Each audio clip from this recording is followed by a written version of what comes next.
Hey everyone, is your charging port not charging your phone? Here's the fix.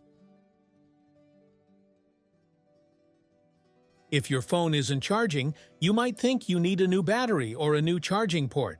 But before you do that, try this simple solution. Let's see if there's any dust in the port. I have an ESD tweezer, but you don't need that.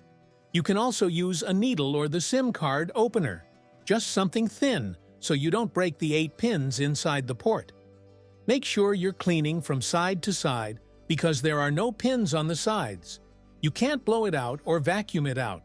You need to loosen the dust with something thin. Now let's get the dust out.